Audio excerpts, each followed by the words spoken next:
दोस्तों, आपने महादेव के 12 ज्योतिर्लिंगों में से एक गुजरात में स्थित सोमनाथ ज्योतिर्लिंग से जुड़ी पौराणिक कहानी तो जरूर सुनी होगी, इसलिए हम वो आपको नहीं बताएंगे। लेकिन क्या आप ठीक इस मंदिर के इतिहास के बारे में जानते हैं? इस मंदिर की रचना और इससे जुड़ा इतिहास कितना खास है, आप इसका अंदाजा इस बात से लगा सकते हैं कि इस मंदिर का निर्माण किसने करवाया। ये बात आज तक किसी को नहीं पता चल पाई। दोस्तों, इस मंदिर की संपत्ति को इतनी बार लूटा गया कि दुनिया में शायद ही ऐसा कोई मंदिर हो जो इतनी बार लुटा हो। लेकिन जितनी बार इस मंदिर को नष्ट करने के लिए दुष्ट पैदा हुए, उतनी ही बार इसके पुनर्निर्माण के लिए ईश्वरीय कृपा से पुण्य आत्माओं ने भी जन्म लिया। दोस्तों, ऐतिहासिक रूप से तो इस मंदिर का निर्माण काल अज्ञात है, पर ऋग्वेद के अनुसार सोमनाथ मंदिर का निर्माण चंद्रमा ने करवाया था, क्योंकि चंद्रमा का एक नाम सोम भी है, इसलिए इस मंदिर को सोमनाथ कहा गया। सोमनाथ यानी चंद्रमा के स्वामी, यानी भगवान शिव। वर्तमान में हम जिस मंदिर को देखते हैं, उसका निर्माण भारत की आजादी के बाद भारत के लौह पुरुष सरदार वल्लभ भाई पटेल ने करवाया था। दोस्तों, सोमनाथ मंदिर विश्व भर में प्रसिद्ध एक पर्यटन स्थल भी है। मंदिर के प्रांगण में रात 7:30 बजे से लेकर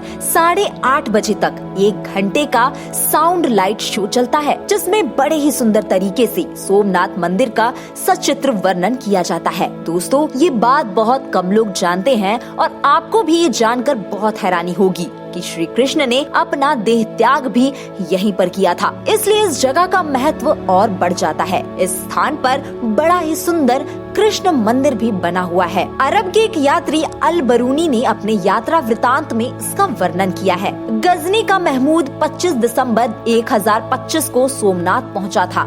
लड़ाई केवल 2 दिन ही चली। मंदिर तबाह हो गया, परकोट ध्वस्त, शिवलिंग तोड़ दिया गया और कोई 6.5 टन सोना गजनी की ओर भेजा गया। साथ में भेजे गए सोमनाथ मंदिर के प्रसिद्ध दरवाजे। ईरानी इतिहासकार और महमूद का दरबारी अल बरूनी इस लड़ाई का चश्मदीद गवाह बना। उसके अलावा अरबों ने सोमनाथ मंदिर पर 17 बार आक्रमण किया। महमूद गजनवी के मंदिर लूटने के बाद इसे राजा भीमदेव द्वारा दोबारा बनवाया गया। इसके साथ ही सन 1093 में सिद्ध राजा जयसिंह ने भी इस मंदिर की प्रतिष्ठा और पवित्रकरण में भरपूर सहयोग किया। 1168 में विजय कुमार पाल ने और सौराष्ट्र के राजा खंगार ने भी इस मंदिर को फिर से जिंदा करने का प्रयास किया। लेकिन दिल्ली सल्तनत के सुल्तान अलाउद्दीन खिलजी के सेनापति नसरत खान ने गुजरात पर हमला किया तो उसने सोमनाथ मंदिर को दोबारा तोड़ दिया। उसने पवित्र शिवलिंग को भी खंडित कर दिया और यहाँ के सभी धन संपदा को लूटकर अपने साथ ले गया। सन 1395 में गुजरात के सुल्तान मुफ्फर शाह ने मंदिर को फिर से लूटा। इसके बाद सन 1413 ईस्वी में उसके पुत्र द्वारा भी ये लूटा गया। मुसलमानों के महान बादशाह औरंगजेब ने अपने काल में इस मंदिर को 2 बार तोड़ा। इस तरह देखिए तो मंदिर को राजाओं द्वारा बनवाने और मुस्लिम राजाओं द्वारा इससे तोड़ने का काम जारी था। दोस्तों, सोमनाथ मंदिर की ऊंचाई लगभग 155 फीट है। सोमनाथ मंदिर प्रभास पाटन में स्थित है, जो वेरावल बंदरगाह से थोड़ी दूर पर है। मंदिर के बाहर वल्लभ भाई पटेल, रानी अहिल्याबाई आदि की मूर्तियां भी लगी है। दोस्तों, जब आप मंदिर के अंदर आएंगे तो आपको मंदिर के ऊपर एक कलश रखा दिखाई देगा। इस कलश का वजन करीब 10 टन है।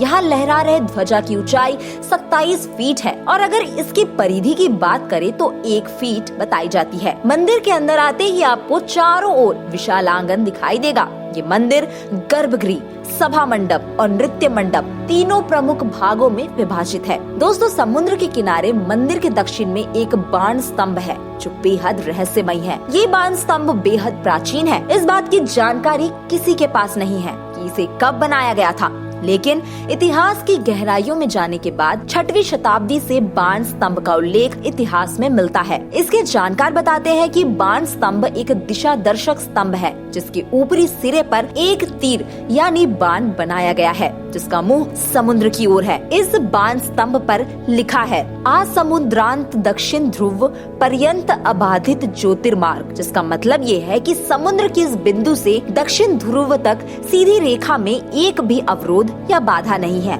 इस पंक्ति का सरल अर्थ यह है कि सोमनाथ मंदिर के उस बिंदु से लेकर दक्षिण ध्रुव तक अर्थात अंटार्कटिका तक एक सीधी रेखा खींची जाए तो बीच में एक भी पहाड़ या भूखंड का टुकड़ा नहीं आता। दोस्तों, सैटेलाइट की मदद से जब आप इसे देखोगे तो पाओगे कि सच में इतने बीच में कोई भी पहाड़ का पृथ्वी का टुकड़ा नजर नहीं आता। लेकिन हैरान करने वाली बात है, सैकड़ों साल पहले जब इस तरह की तकनीक मौजूद ही नहीं थी तो कैसे इस बात का पता लगाया गया होगा। दोस्तों, जानकारी मिलती है कि ये मंदिर किसने और कब बनवाया, इसे जानने के लिए साल 2020 में सोमनाथ मंदिर के नीचे से नई तकनीकी मशीनों जैसे GPR से इन्वेस्टिगेशंस की जा रही थी। तभी वैज्ञानिकों के हाथ कुछ ऐसा लगा कि वे दंग रह गए। इस मशीन के जरिए उन्हें पता लगा कि मंदिर के नीचे 3 मंजिला पक्की इमारत है, जिसकी इमारत की पहली मंजिल की गहराई 2.5 मीटर, दूसरी मंजिल 5 मीटर गहरी और तीसरी मंजिल की गहराई 7.30 मीटर है। ये इमारत L आकार में बनी हुई है। इस रहस्य का पता लगते ही सभी लोग चौंक उठे। आज तक किसी ने नहीं सोचा था कि इस भव्य मंदिर के नीचे एक और इमारत भी होगी। आखिर ये इमारत किसने और क्यों बनवाई होगी, ये भी सोमनाथ के उन्हीं रहस्यों का हिस्सा बन गया। यही नहीं, मंदिर से कुछ दूरी पर बौद्ध गुफाओं का भी पता चला। तो सवाल उठता है कि क्या इस मंदिर के स्थान पर बुद्धिस्ट लोग रहते थे या फिर कुछ और ही रहस्य छिपा हुआ है इस मंदिर के निर्माण के पीछे। फिलहाल इन सभी जानकारियों के बारे में पुरातत्व विभाग और कुछ वैज्ञानिक मिलकर इसका पता लगा रहे हैं। दोस्तों, अब यहाँ तक आप कैसे पहुँच सकते हैं, तो आपको बता दूं, अगर आप वायु मार्ग से जाना चाहते हैं तो सोमनाथ से 55 किलोमीटर दूर स्थित केशोड़ नामक स्थान से सीधे मुंबई के लिए वायुसेना है। केशोड़ और सोमनाथ के बीच बस और टैक्सी सेवा उपलब्ध है।